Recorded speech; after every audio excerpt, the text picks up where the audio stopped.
সেই সময় ছিলাম ঢাকাতে, তো আমি সেই স্মৃতিটা কোনোদিন ভুলতে পারি না।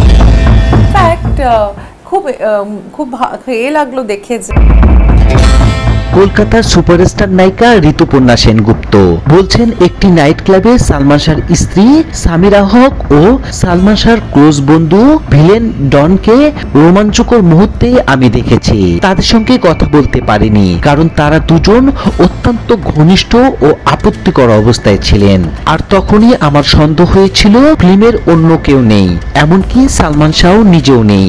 তখনই ভেবেছিলাম তাদের দুজনের মধ্যে কিছু একটা চলছে, মানে দু রকমের একটু মানসিকতা। তার কিছুদিন পর অর্থাৎ 1996 সালে 6 সেপ্টেম্বর শুনলাম সালমান শাহ মারা গেছে। খবরটি শুনে আমার সামিরা ও ডনের সেই নাইট ক্লাবের দৃশ্যগুলো চোখের সামনে ভাসতে শুরু করে। সেটা ভাবতে যে কি খারাপ আর কষ্ট লাগে আমি বলে বোঝাতে পারবো না। সালমান শাহ এখানে একটা খুব বড় জায়গা তৈরি করে দিয়ে গেছিল।